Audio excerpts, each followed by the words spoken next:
बिहार के दरभंगा में एक गांव के अंदर 70 साल के बुजुर्ग जो घर में अकेले रहते थे, उनके घर में घुसकर नृशंस हत्या कर दी गई। पुलिस ने दावा किया है कि 8 घंटे के अंदर आरोपी पकड़े जाएंगे।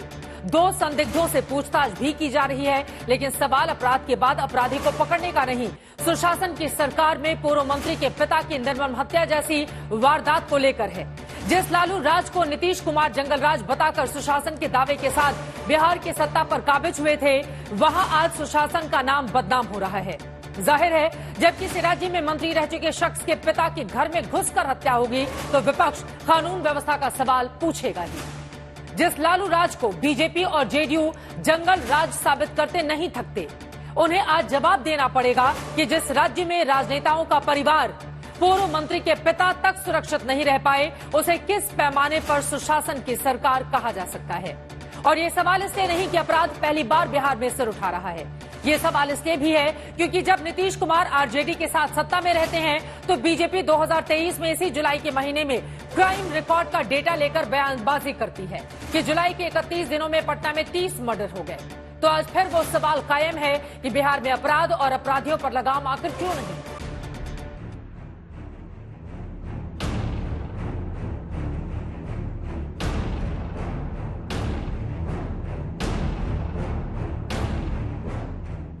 जिस बिहार को जंगल राज से मुक्ति दिलाने के नाम पर नीतीश कुमार 2.5 दशक पहले आए थे, जिस बिहार को अपराध मुक्त करके सुशासन बाबू कहलाने के लिए सियासी दावे किए थे, आज 24 साल बाद भी उस सुशासन की पोल तब खुलती नजर आती है जब बिहार में एक पूर्व मंत्री के बुजुर्ग पिता की निर्मम हत्या उनके घर में घुसकर कर दी जाती है। 70 साल के जीतन सहनी बिहार के पूर्व मंत्री और विकासशील इंसान पार्टी यानी वीआईपी के प्रमुख मुकेश सहनी के पिता थे, जिनकी उनके घर के अंदर धारदार तरीके से निर्मम हत्या कर दी गई। ये वारदात दरभंगा के घनश्यामपुर थाना के जीरत गांव की है, जहां जीतन सहनी 8 साल पहले ही पत्नी के निधन के बाद से अपने घर में अकेले रहा करते थे। माननीय मुख्यमंत्री नीतीश कुमार जी से भी बातचीत हुई है, गृह मंत्री श्री अमित शाह जी से भी बातचीत हुई है और सभी लोगों ने आश्वस्त किए हैं कि जो दोषी है उनको बख्शा नहीं जाएगा। मेरा तो राज्य सरकार माननीय मुख्यमंत्री जी से आग्रह है कि इस पे खुद ही संज्ञान लेते हुए जो दोषी है उसको सजा दी जाए। वारदात के बारे में बिहार पुलिस को सुबह करीब 7:15 बजे सूचना मिली। घटना स्थल पर पहुंचते ही पुलिस ने जीतन सहनी का शत विक्षत शव मौके से पाया और शुरुआती कार्रवाई के बाद उसे पोस्टमार्टम के लिए भेज दिया। से जो दिखता है उसमें लगता है कि कोई चोरी के नियत से आया है घर में और उसमें ऑब्स्टेन किया गया है इनके द्वारा, उसमें जो है गंभीर रूप से घायल करते हुए इनकी हत्या हुई।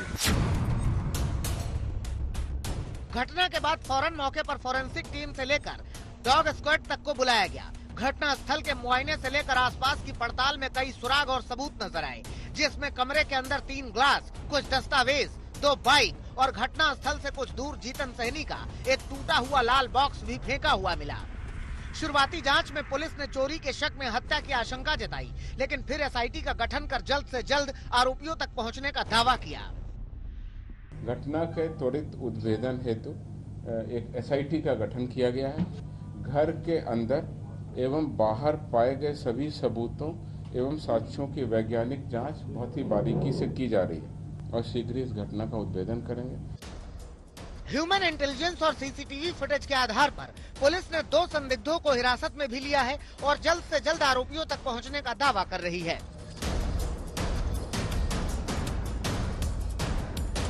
जिस राज्य में पूर्व मंत्री के पिता की घर में घुसकर हत्या कर दी जाए, वो भी उस सरकार में जिसने सुशासन का हॉलमार्क अपने नाम रजिस्टर करा रखा है, तो सियासत सुलगेगी ही। मुकेश सहनी के पिता की हत्या के विरोध में आरजेडी प्रदर्शन पर उतर आई। विपक्ष के नेता राज्य के शासन से लेकर सुशासन तक पर सवाल उठाने लगे और जो पहले जंगल राज के नाम की राजनीतिक बयानबाजी करते थे, वो सभ्य समाज से लेकर डोनाल्ड ट्रंप तक पर हमले वाली अजीबोगरीब दलीलें गढ़ने लगे। सभ्य समाज में अपराध को आप रोक नहीं सकते हैं, चाहे भले कितने सक्षम हो जाएं। उदाहरण तो अमेरिका है, ट्रंप है, उन पे हमला हो गया। आदरणीय मुख्यमंत्री जी को जवाब देना चाहिए, ये महाजंगल राज, अपराधी राज बिहार में कायम हो गया है। मुकेश सहनी बड़े नेता हैं इस राज्य के, उनके परिवार में उनके पिता की अगर हत्या हो सकती है तो किसी की हो सकती है। घटनाएं होती हैं अब अमेरिका में ट्रंप भाषण करते हुए ट्रंप पर गोली चला दी है। नीतीश बाबू का कोई इकबाल है नहीं और नीतीश बाबू के हाथ में सरकार निकल गई। सरकार कोई सेकेंड थर्ड फोर्थ में चला रहे हैं।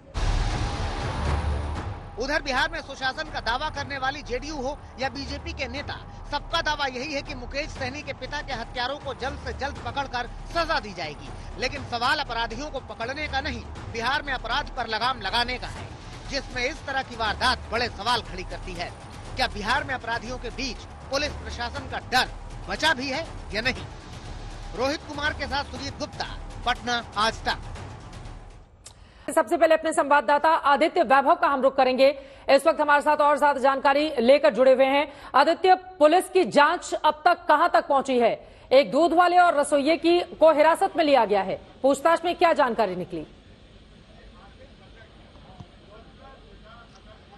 जी बिल्कुल चित्रा, जहां तक बात की जाए मुकेश सहनी के पिता के हत्याकांड की, तो तफ्तीश बहुत तेजी से जारी है। और सबसे बड़ी बात यह कि न सिर्फ जिला प्रशासन बल्कि जो पुलिस मुख्यालय है वो भी काफी ज्यादा एक्शन में दिखाई पड़ रहा है। आपको सबसे बड़ी बात ये बताएं कि आज 1:30 बजे दिन में बिहार पुलिस मुख्यालय में एडीजी मुख्यालय जितेंद्र सिंह गंगवार ने एक प्रेस कॉन्फ्रेंस की और साफ तौर पर यह बताया कि अब तक 2 लोगों को हिरासत में लिया गया है। और हिरासत में लिए जाने के पीछे की जो वजह बताई वो उन्होंने कहा कि सीसीटीवी के फुटेज और इसके अलावा ह्यूमन इंटेलिजेंस का भी यूज किया गया है। आपको सबसे बड़ी बात ये बताएं कि ये सब कुछ हुआ कैसे।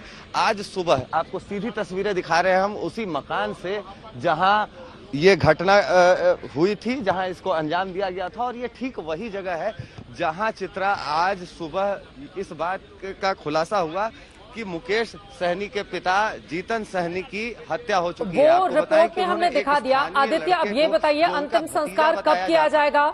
मुकेश सहनी कहां पर हैं और पुलिस अपनी जांच कहां तक लेकर आगे बढ़ी है? सबसे बड़ा शुरुआती में तो कह दिया गया कि हो सकता है चोरी के इरादे से अंजाम दिया गया हो इस हत्याकांड को, हालांकि बाद में कुछ और थ्योरी भी निकलकर सामने आई। कुछ ठोस बता पाने की स्थिति में है क्या बिहार की पुलिस?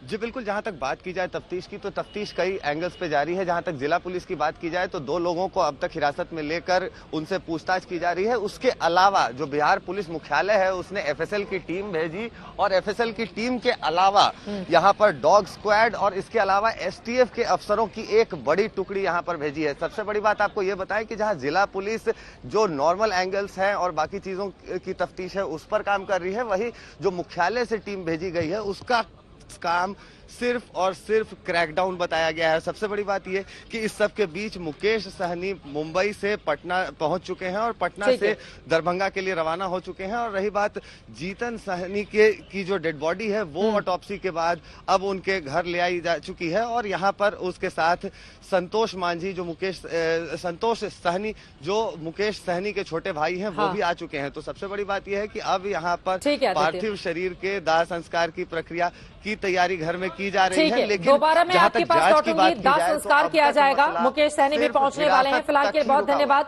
आदित्य आपका इस पूरी जानकारी के लिए।